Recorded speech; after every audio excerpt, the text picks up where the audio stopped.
What's up, guys? Welcome back to the video. So it's only been about 24 hours at time making this video that I made the Lenovo Legion Go and Ally X Doom the Dark Ages video showing that game not working and unplayable on those two devices with current GPU drivers.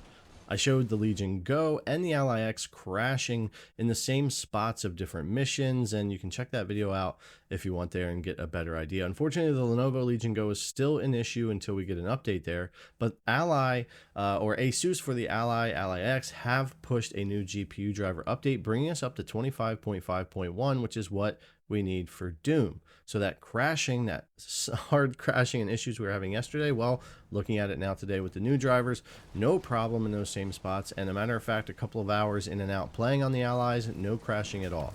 In-game frame generation is still broken, which I'll show you, and I highly recommend not turning that on right now because it's going to give you a lot of issues getting back into the game.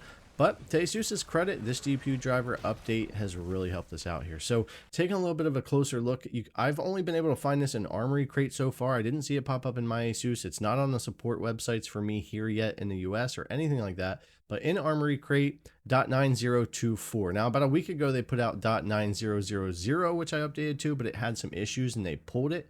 Now I've got this 9024, which seems to be fixing all kinds of those issues that one had and fixing Doom.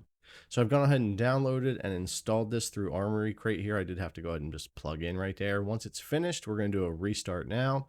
And then once we restart, I double check the Microsoft Store here to make sure we get that new Adrenaline version. So if you go to your downloads, I'll check right here. It says modified minutes ago. So yes, we do in fact have that updated. If it didn't update, do a check for updates. You're going to want to make sure that's updated or it's not going to open. But with that now, we have 25.5.1, the April 25th dated driver, to run here on the Allies, on the Ally X, which has fixed all the Doom issues. It's probably done a lot of other great things for other games, but I haven't had time to check any of that out yet. Still sticking with 720p here, FSR quality, low settings, no frame gen, just because this is exact settings I was running yesterday. And honestly, you're going to have trouble kind of bringing things up much anyway, even at 25 watts here, because you're pretty much going to play 30 to 45 FPS this way anyways. Now, I talked about in-game frame generation. If you go in and tick that on, it still does have issues where it freezes up the game and crashes it, and you can't launch the game again until you go into the files and get rid of your configuration,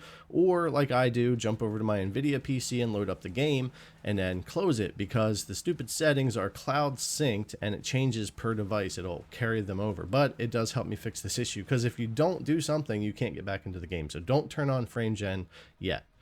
Now, as far as AMF 2.1 that we got with this driver, I can turn that on here, but we're kind of at a low frame rate for that to feel very good. It doesn't look great. It's kind of janky, stuttery. I don't really recommend using lossless or fluid motion frames in this game. I don't think you really need it, and I want it to be as fluid and as little latency as possible.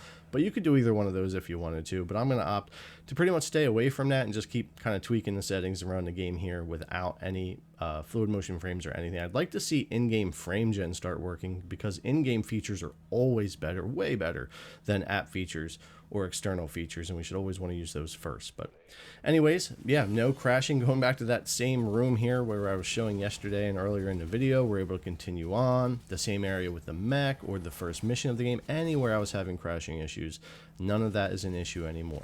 As far as frame times and all that, things are good. We've got plenty of RAM here for the Ally X to run the game, and even on the 16GB devices like the Ally, seems to be fine. If we get an update for the Lenovo Legion Go, I will certainly be covering that as well. Lenovo has this on a December 2024 dated driver still, if you're running the official driver.